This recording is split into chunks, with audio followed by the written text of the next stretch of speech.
You have been thirsty for the last hour.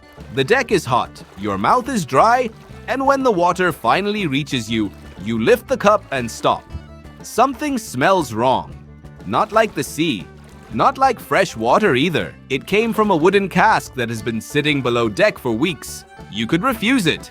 But then what? You are a Royal Navy sailor around 1805. There is ocean in every direction, and none of it can solve your problem. Every useful mouthful aboard has to come from what was loaded before sailing, what the weather gives you, or what the ship can find at the next stop. So you think of the obvious answer: rum. The Navy has rum, but when your ration is served as grog, that rum is mixed with water.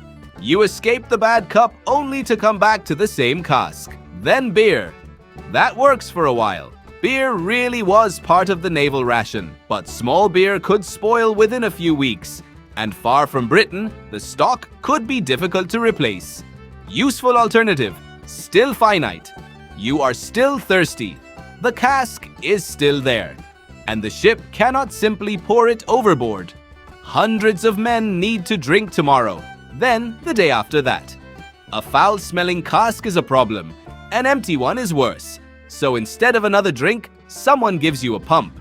It fits into the top of the cask. You grab the handle and start working.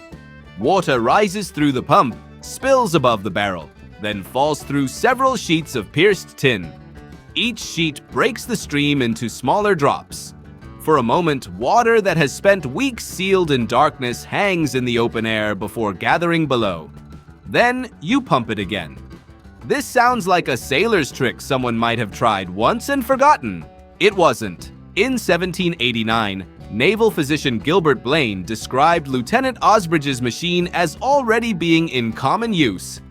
For water made offensive by long storage, he considered exposure to air the quickest and most effective way of making it sweet again. So you keep pumping. The machine is not creating new water. It is trying to rescue the water you already have. Now open the next cask. This time, the water is muddy. Air will not remove dirt, so your mess can use sand and gravel. Blane described simple filters using sponge, cloth, gravel, and sand.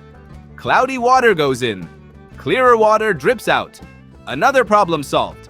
But look inside the cask. The level is lower. No filter fixes that. No pump fixes that. Rum does not fix it either. Once small beer was exhausted, Blane described the spirit allowance as being diluted with several times its quantity of water. The drink changes.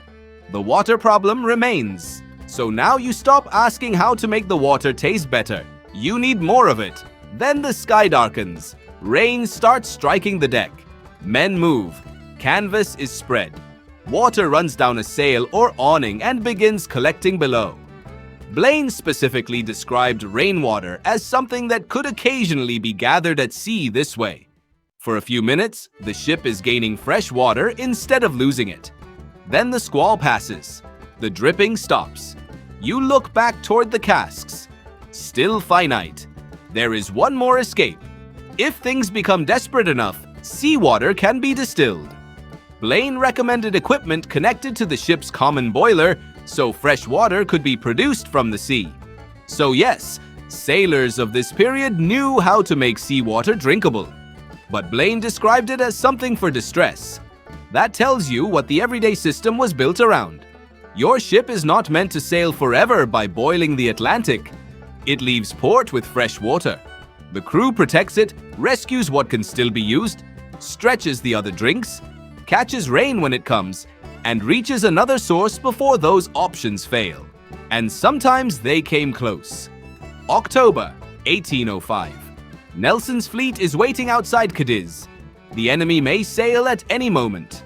On October 17th, Nelson records that he has sent HMS Donegal to Gibraltar to get a ground tier of casks.